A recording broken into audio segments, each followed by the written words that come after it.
Bonjour et bienvenue pour cette nouvelle séance de mathématiques. Nous sommes le lundi 25 mai. Comme d'habitude, nous allons commencer par une petite activité ritualisée. Je vais te demander d'écrire les nombres qui s'affichent en lettres. Je te laisse mettre la vidéo sur pause pour que tu puisses écrire ce nombre en lettres sur ton ardoise.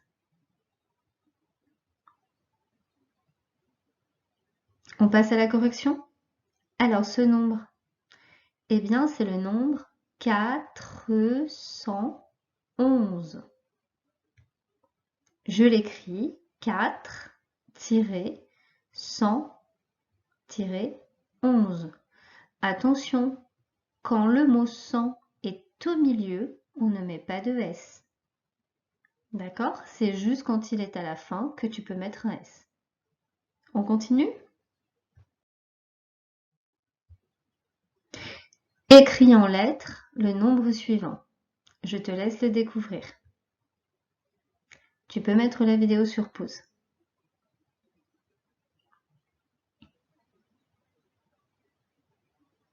On passe à la correction. C'était le nombre 306. J'écris 3-100-6. Comme tout à l'heure, le mot 100 est au milieu, donc il n'y a pas de S.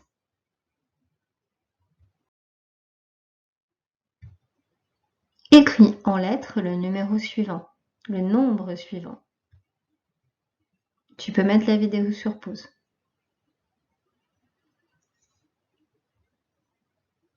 On passe à la correction.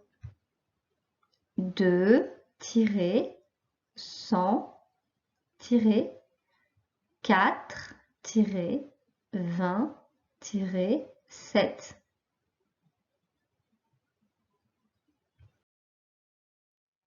Nous allons continuer notre nouvelle activité que tu as découvert la semaine dernière, la boîte à énigmes. Je te rappelle la règle pour résoudre une énigme. Tu dois passer par 4 étapes. Premièrement, tu dois lire la question qui est en noir. Ensuite, comme tu le sais, dans la boîte à énigmes, nous avons toujours des illustrations, des photographies. Donc observe la photographie et essaie de comprendre les informations qu'elle contient. Tu peux t'aider, soit de matériel que tu as à côté de toi pour représenter le problème, soit en faisant même un petit dessin sur ton ardoise. D'accord? Le but, c'est d'essayer de trouver une réponse à la question. Et quand tu auras fini ton dessin, ton schéma, tu peux écrire l'opération que tu as choisie qui correspond à la question. Et enfin, tu réponds à la question par une phrase. Alors c'est parti. Nous sommes à l'énigme 3. Je te laisse découvrir la photographie et les 2 questions qui te sont posées. Tu peux mettre la vidéo sur pause. Alors comme d'habitude, je vais t'accompagner dans la résolution de cette énigme. Alors, je dois lire en premier la question. La première question, c'est combien pèse ce monsieur? La deuxième question, il pesait 100 kg avant. Combien de kilos a-t-il perdu? Ok, donc on est sur une question de poids, de mesure de masse. D'accord? Tu t'en souviens, pour mesurer les masses, on se sert de balance et l'unité de mesure, c'est le kilo, le gramme. Donc là, on voit bien qu'un monsieur est debout sur une balance. Tu le vois sur la photo. Et comme tu peux le voir sur la balance, à ce niveau-là, tu vois ici des graduations. Chaque graduation correspond à un petit trait. Tu t'en souviens? C'est comme sur une règle, hein, sauf que là, c'est une balance. Donc chaque petit trait correspond à 1 gramme. Donc à partir de là, tu peux voir que la balance, elle s'est arrêtée ici. Donc là, tu as 80 et là, tu as 90. D'accord? Donc combien pèse ce monsieur? Tu regardes, son poids est entre 80 et 90. C'est à toi de compter les graduations pour pouvoir donner le poids de ce monsieur. Alors je te laisse mettre la vidéo sur pause pour te permettre de répondre à la question. Maintenant que tu connais le poids de ce monsieur, tu peux répondre à la deuxième question. Il pesait 100 kg avant, combien de kilos a-t-il perdu? Donc à toi de voir par un schéma, une opération, comment est-ce que tu peux répondre à cette question. Tu peux mettre la vidéo sur pause.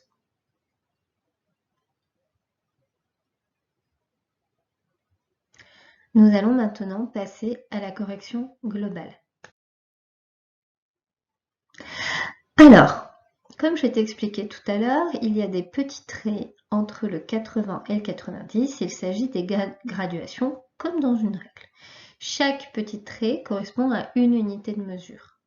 Là, on est sur le kilo et chaque petit trait correspond à 1 kilo. D'accord? Donc, l'aiguille s'est arrêtée 2 traits avant le 90, donc le monsieur pèse 88 kg. Ok? On te dit dans la question numéro 2 que avant ce monsieur pesait 100 kg.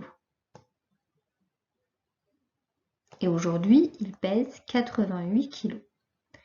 Tu vas donc compter à l'envers pour savoir combien est-ce qu'il a perdu de poids.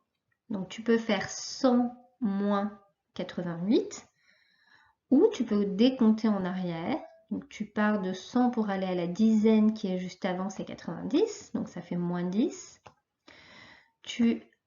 Moins 1, ça fait 89. Moins 1 encore, ça fait 88. Donc il a perdu 12 kilos. Tu peux mettre la vidéo sur pause si tu n'as pas bien compris la correction pour pouvoir refaire la correction. Deuxième énigme de la journée. Je te laisse prendre connaissance des questions et de la photographie.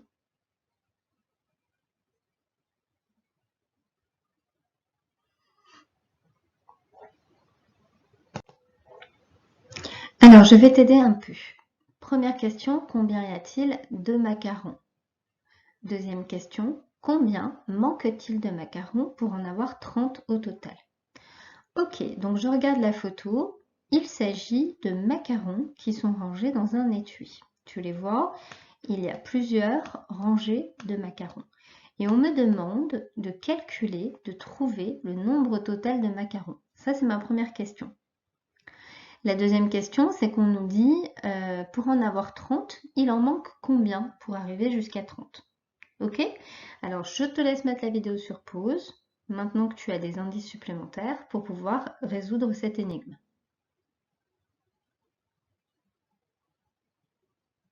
C'est parti pour la correction.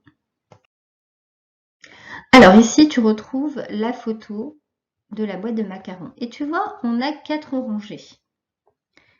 Et dans chaque rangée, on a 1, 2, 3, 4, 5, 6 macarons. Donc on a 6 macarons ici, 6 macarons là, encore 6 et puis 6. Et on a 4 rangées. 1, 2, 3, 4. Alors pour trouver le nombre total de macarons, je peux faire 6 plus 6 plus 6 plus 6. Ah oui, mais moi je connais une technique qui me permet d'aller beaucoup plus vite aujourd'hui. Et oui, j'ai 4 fois 6 rangées de macarons. Donc je vais choisir la multiplication et je vais faire 4 fois 6. 4 fois 6, tu connais ta table du 4, ça fait 24. Donc il y a 24 macarons en tout.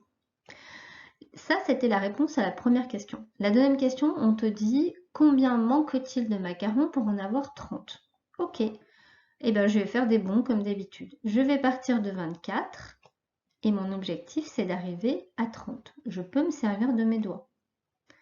Donc, 24 pour aller à 30, je fais à chaque fois un petit bond d'une unité. Eh bien, 24 pour aller à 30, c'est 6.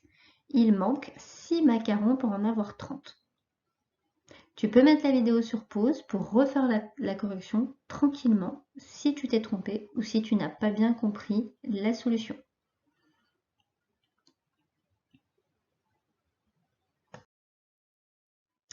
Maintenant, nous pouvons passer au calcul mental. Alors, tiens, ça ressemble à ce que nous venons de faire avec l'énigme des macarons. J'ai 18 et je veux arriver à 25. Combien me manque-t-il ici? Je te laisse résoudre cette opération qu'on appelle une addition à trous. Tu peux mettre la vidéo sur pause.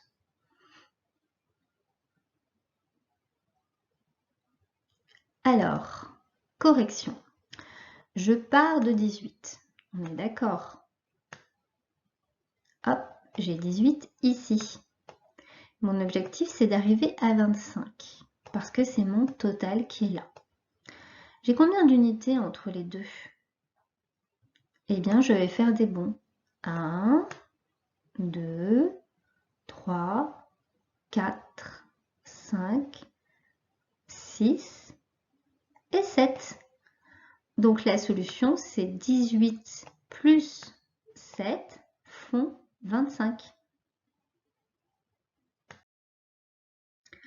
Nous allons passer à la deuxième opération, la deuxième addition à trous. Je te laisse la découvrir et essayer de trouver une technique pour pouvoir la résoudre. C'est parti, tu peux mettre la vidéo sur pause.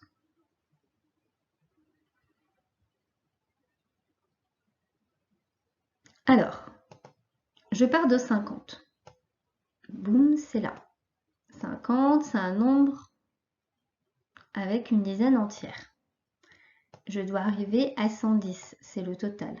Ok, je ne vais pas faire 50, 51, 52, 53, parce qu'alors là, je perdrai du temps. Et on sait que les maths sont là pour nous simplifier la vie. Donc, je vais faire des sauts de dizaines. Alors, 10, 20, 30, 40, 50, 60. 50 plus 60 font 110. Nous allons maintenant passer à un petit exercice écrit avec trois petites séries de calculs. D'accord? Ou deux. Alors, je te laisse préparer ton cahier. Aujourd'hui, nous sommes le lundi 25 mai et nous sommes en séance de mathématiques. Premier exercice, je vais te demander de compléter. Alors, on va faire le premier ensemble. 4 plus 4, c'est la même chose que, là c'est une multiplication, c'est la même chose que 4 fois 2. Tu es d'accord avec moi? Ici, j'ai 2 fois 4. Donc 4 fois 2, bah, ça fait 8. D'accord?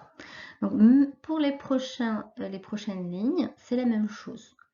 On sait très bien que la multiplication, c'est une addition qui se répète avec un même chiffre, un même nombre qui va se répéter plusieurs fois. Et c'est le nombre de fois que tu vas multiplier. D'accord? Donc je te laisse mettre la vidéo sur pause pour faire les 3 prochaines lignes. C'est parti!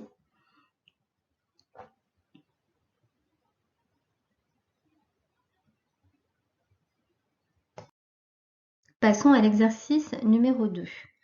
Là, c'est comme tout à l'heure avec les additions à trous, sauf que cette fois-ci, ce sont des multiplications à trous. Donc, 7 fois quelque chose est égal à 14. Tiens, ça me fait penser à 7 plus 7. 7 plus 7 font 14. Donc, c'est 7 fois 2. Alors, cet exercice est un peu plus difficile par rapport au précédent. Si tu n'y arrives pas, ce n'est pas grave. Ce que je te propose, si jamais cet exercice est trop difficile pour toi, eh bien, c'est d'aller sur le blog de la classe pour pouvoir réviser tes tables de multiplication. D'accord? La première chose à faire, c'est de bien connaître ces tables de multiplication parce que sinon, cet exercice, tu vas avoir vraiment des difficultés pour le réaliser. Ok? Donc, Maintenant, soit tu fais cet exercice, soit tu ne le fais pas et c'est pas grave et tu vas réviser à la place tes tables de multiplication. Ok? Allez, c'est parti, tu peux mettre la vidéo sur pause.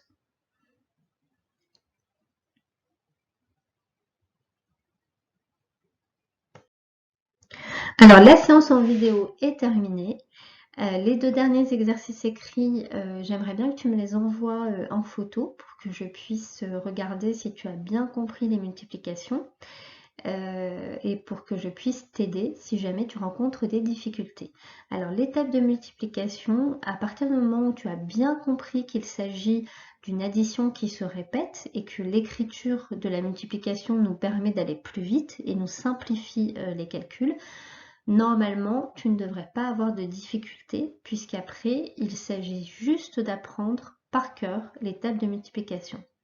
Alors n'oublie pas d'aller sur le blog parce que dans la rubrique mathématiques, il y a une page dédiée aux multiplications avec des liens sur des vidéos qui te permettent d'apprendre tes tables de multiplication par cœur, sans difficulté. Donc n'hésite pas à y aller, comme ça tu les connaîtras et à ce moment-là, tu pourras faire plein de calculs.